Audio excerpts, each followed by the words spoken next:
Hi, Bobcats. In this video, we're going to take a quick look at something known as the Bohr model. The Bohr model was our first modern attempt at describing the way that electrons are arranged in an atom. In addition to things like the neon lamps that allow us to see the emission spectrum of an atom, we can also see that emission spectrum with something known as a flame test. You introduce a sample of a metal into a flame and you see a characteristic color in that flame. For instance, the green here comes from copper. I believe the blue one was lithium and the yellow one I think was barium. These particular flame tests were the emission spectra, like you can observe with these flame tests, were the thing that led to the Bohr model. In 1885, a scientist named Balmer was able to describe these lines that were observed in the hydrogen emission spectrum with a mathematical formula. Now, stop and think about that for just a moment. When you look at this formula that's listed down below for the energy of these lines, in 1885, so that means he had no calculators, no computers. He was crunching all of these numbers by hand, and he was able to come up with this fairly complicated formula that did an amazing job of describing the emission spectrum for the hydrogen atom. Now, in 1913, the Danish physicist Niels Bohr proposed a model that's now called the Bohr model that was based on those line spectra and the formulas that people like Balmer had developed to describe those line spectra. And he proposed a planetary model. The idea here is that the electrons orbit around the nucleus. They can't orbit at just any old particular orbits. There are only certain stable orbits that are allowed according to this Bohr model.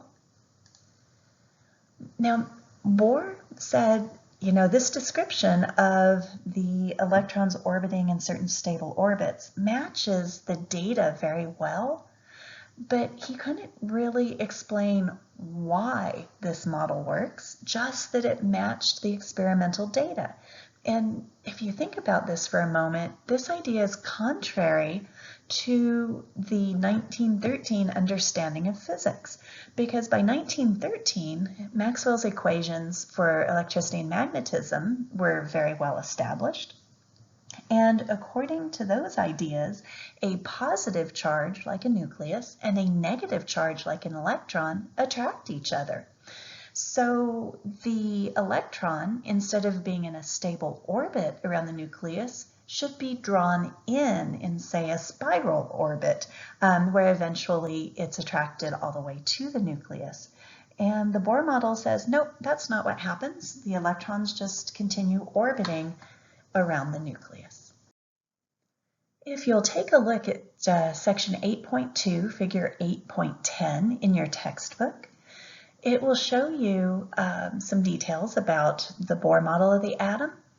So there's this idea that the electron can orbit in certain stable orbits. Two of those orbits are illustrated in this diagram.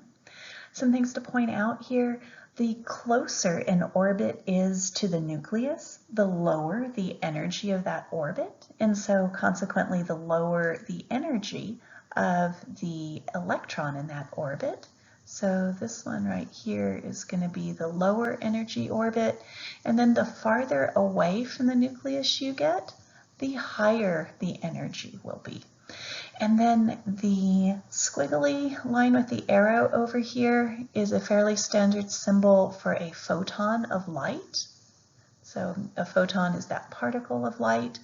So this is showing a particle of light being absorbed by the electron. And when the electron gets that extra energy, it can't stay in this lower energy orbit. It has to transition or jump to that higher energy orbit. So if you take a quick look at that figure in your textbook, it will illustrate this process.